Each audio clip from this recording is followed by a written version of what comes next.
We're following the breaking news on the stunning feud that has emerged between President Trump and his FBI Director Christopher Wray that may be coming to a head within hours with the expected release of a controversial Republican memo. Phil, I want to read a tweet that James Comey, the fired FBI Director, just posted a little while ago, and I'll put it up on the screen. All should appreciate the FBI speaking up. I wish more of our leaders would, but take heart.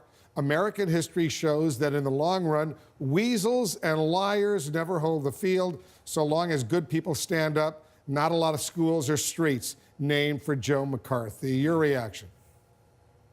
Boy, this puts a lot of pressure on the director of the FBI. As you know, in the past day, there's been a conversation in the media and elsewhere about whether the FBI director will resign because his honor has been impugned. If the president supports the release of this memo, what he's saying is my appointee to the FBI, that storied institution, is sitting on soiled laundry, is sitting on corruption. The honorable thing might be for Christopher Wray to resign. What Comey is saying, and I would agree with him, or at least what he's suggesting is, look, we're going into an extremely unstable environment where the special counsel may issue indictments against people connected with the White House. I would predict sometime in the spring or summer. We do not want either a vacant FBI position or a lapdog of the president in the seat of the FBI when those indictments come out, because I predict the White House is going to respond. It might be the honorable thing for Chris Wray. I think the call of duty will say, this is a tremor with the Nunes memo. Wait for the earthquake when the indictments come out and stand over as a point of stability to the FBI when that happens, because it's going to go ugly. Because other members of the cabinet, they've been slapped by the president, like the Attorney General, Jeff Sessions, but they've stayed on the job. Tillerson at the State Department as well. What do you think, Sabrina? Is he going to quit in protest? We're talking about Christopher Wray, the FBI director, or sort of turn the other cheek?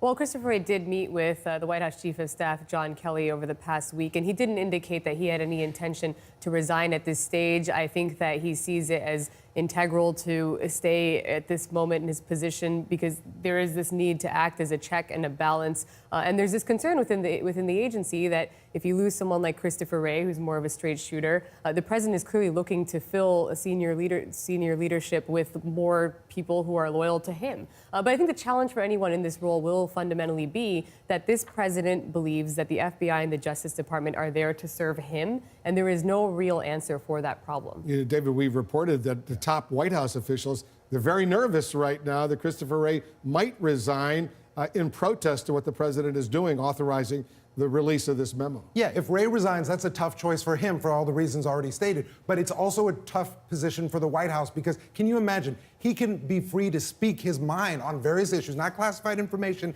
if he's outside of the administration. Imagine a situation where sometime in the future, 3 former FBI heads, Mueller, Comey, Chris Wray, are sitting here on set with you, Wolf, and you're asking them, why did you leave the administration, or what's going on with President Trump? The White House does not want that. I can only imagine, Sam, the impact all of this is having on morale, not just over at the FBI, but other law enforcement agencies, as well as in the intelligence community as well. I think that's probably true, but that said, a lot of the people at the FBI and within the intelligence community have been there for years across administrations, and I have no doubt that they're working hard. And to be clear, there is precedent for a president disagreeing with a member of his cabinet. That's not what is most disturbing to me. What is most disturbing to me is that we've seen a pattern of President Trump disagree with members of his cabinet, particularly when it's stuff that Russia wants him to do, like release this memo. It's no coincidence that Russia has been retweeting release a memo at an unprecedented rate. So to me, that's a more disturbing aspect.